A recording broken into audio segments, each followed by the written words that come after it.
السلام علیکم ورحمۃ اللہ وبرکاتہ۔ امید ہے کہ آپ سب خیر و عافیت سے ہوں گے۔ پیارے دوستو، اگر میں آپ سے کہوں لوگوں کے بگڑے کام اس سورہ سے بن سکتے ہیں تو میرا کہنا غلط نہیں ہوگا۔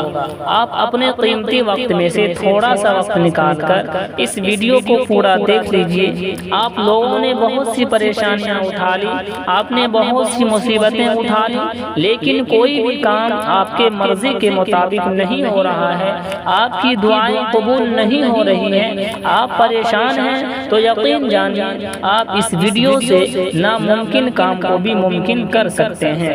یہ قرآن پاک کی سورہ ہے۔ جو بھی شخص جس بھی مقصد کے لیے اس سورہ کو صرف سن لیتا ہے، اللہ تبارک و تعالی اس کی تمام حاجتوں کو اپنی بارگاہ میں قبول فرما لیتا ہے۔ اس سورہ سے لاکھوں لوگوں کو لاکھوں بگڑے کام بن گئے ہیں، تو انشاءاللہ تبارک و تعالی آپ کو بھی ضرور کامیابی ملے گی۔ اس سورہ کی شرط یہ ہے کہ آپ لوگ اپنی تمنا، اپنی خواہشات کو دل میں رکھیے اور اس کے بعد اس سورہ کو سنیے۔ انشاءاللہ آپ اس سورہ کو پورا سن بھی نہیں پائیں گے، آپ کے تمام بگڑے کام بن جائیں گے۔ یقین نہ ہو تو آپ لوگ ایک بار سن کے دیکھ لیجئے۔ لیکن اس سورہ کو سننے کی ایک شرط ہے، آپ دھیان سے سمجھ لیجئے۔ یہ قرآن پاک کی سورہ ہے اور سورہ کو ادھورا نہیں چھوڑتے ہیں۔ جس طرح سے اس سورہ کو سننے سے بگڑے کام بن جاتے ہیں، اسی طرح سے اس سورہ کو ادھورا چھوڑنے سے بنا ہوا کام بگڑ بھی جاتا ہے۔ میں آپ کو ڈرا نہیں رہا ہوں، صرف آگاہ کر رہا ہوں۔ اگر آپ اس سورہ کو پورا سن کر نہیں جائیں گے، ادھورا چھوڑ کر جائیں گے، تو اس کے ذمہ دار آپ خود ہوں گے۔ اور اس کی دوسری شرط یہ ہے کہ یہ قرآن پاک کی سورہ ہے۔ اگر آپ لوگ سچ میں قرآن پاک کو لائک کرتے ہیں، پسند کرتے ہیں، تو اس ویڈیو کو ابھی فوراً دل سے ایک لائک کر دے۔ یقین ماننا آپ کو اتنی نیکیاں ملیں گی کہ آپ سوچ بھی نہیں سکتے۔ میں جھوٹ نہیں بول رہا ہوں۔ اگر آپ کا دل ہو تو ایک بار ضرور سن لیں۔ میں اللہ تعالیٰ سے دعا کرتا ہوں، جو بھی جس مقصد سے سن رہا ہے، اللہ تعالیٰ اس کے مقصد پورا کر دے۔ تو آئیے دوستو، اب آپ لوگ اطمینان سے بیٹھ کر اس آیت کو غور سے سنیے۔ اعوذ باللہ من الشیطان الرجیم، بسم اللہ الرحمن الرحیم۔ الذين كفروا وصدوا عن سبيل الله أضل أعمالهم، والذين آمنوا وعملوا الصالحات وآمنوا بما نزل على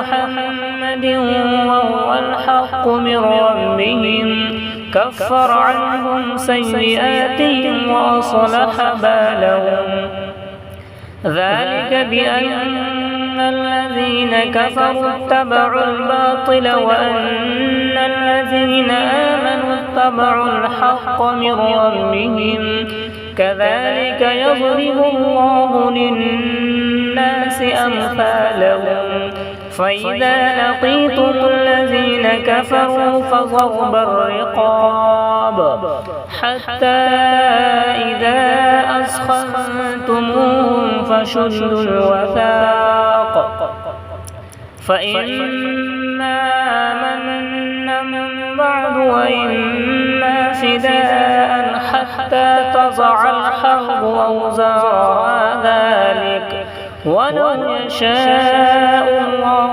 لانتصر منهم ولكن ليبلو بعضكم ببعض، والذين قتلوا في سبيل الله فلن يضل أعمالهم، سيهديهم ويصلح بالهم ويدخلهم الجنة عرفها لهم، يا أيها الذين آمنوا إن تنصروا الله ينصركم ويثبت أقدامكم، والذين كفروا فتعسا لهم وأضل أعمالهم، ذلك بأنهم كرهوا ما أنزل الله فأحبط أعمالهم.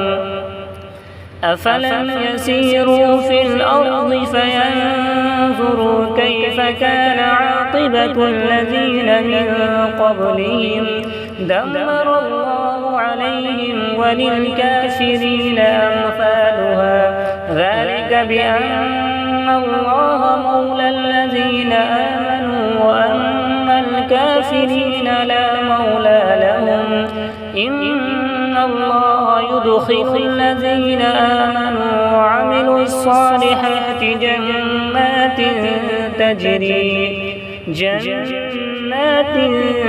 تجري من تحتها الأنهار والذين كفروا يتمتعون ويأكلون كما تأكل الأنعام والنار مثوى لهم. وكأين من قرية هي أشد قوة من قريتك التي أخرجتك أهلكناهم فلا ناصر لهم. أفمن كان على بينة من ربه كمن زين له سوء عمله واتبعوا أهواءهم. مثل الجنة التي وعد المتقون فيها أنهار من ماء غير آسن وأنهار من لبن لم يتغير طعمه وأنهار من خمر لذة للشاربين وأنهار من عسل مصفى ولهم فيها من كل الثمرات ومغفرة من ربهم كمن هو خالد في النار وسقوا ماء حميما فقطع أمعاءهم ومنهم من يستمع إليك حتى إذا خرجوا من عندك قالوا للذين أوتوا العلم ماذا قال آنفا أولئك الذين طبع الله على قلوبهم واتبعوا أهواءهم والذين اهتدوا زادهم هدى وآتاهم تقواهم فهل ينظرون إلا الساعة أن تأتيهم بغتة فقد جاء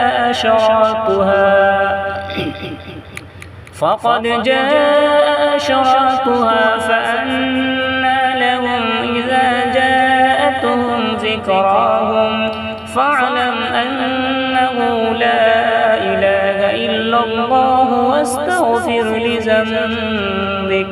واستغفر لذنبك وللمؤمنين والمؤمنات والله يعلم متقلبكم ومثواكم. ويقول الذين آمنوا لولا نزلت سورة فإذا أنزلت سورة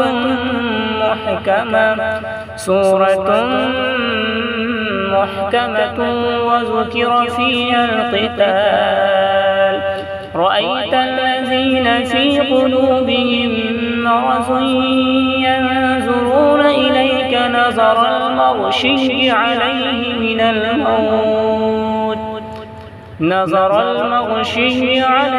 من الموت فأولى لهم طاعة وقول معروف. فإذا عزم الأمر فلو صدقوا الله لكان خيرا لهم.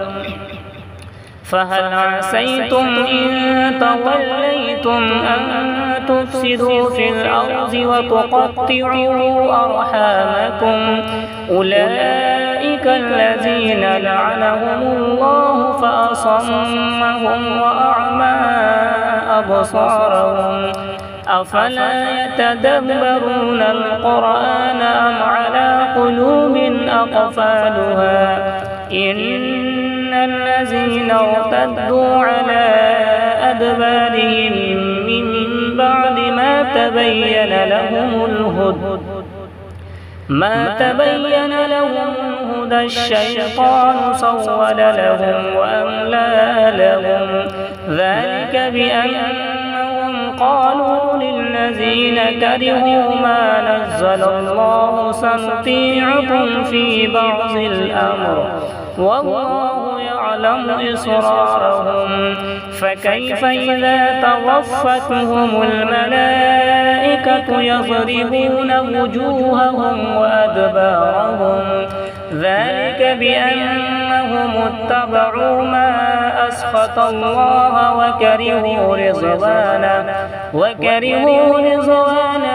فأحبط أعمالهم أم حسب الذين في قلوبهم مرض أن لن يخرج الله أضغانهم ولو نشاء لأريناكهم فلعرفتهم بسيماهم ولتعرفنهم في لحن القول والله يعلم أعمالكم ولنبلونكم حتى نعلم المجاهدين منكم والصابرين ونبلو أخباركم إن الذين كفروا وصدوا عن سبيل الله وشاقوا الرسول من بعد ما تبين لهم الهدى لن يضروا الله شيئا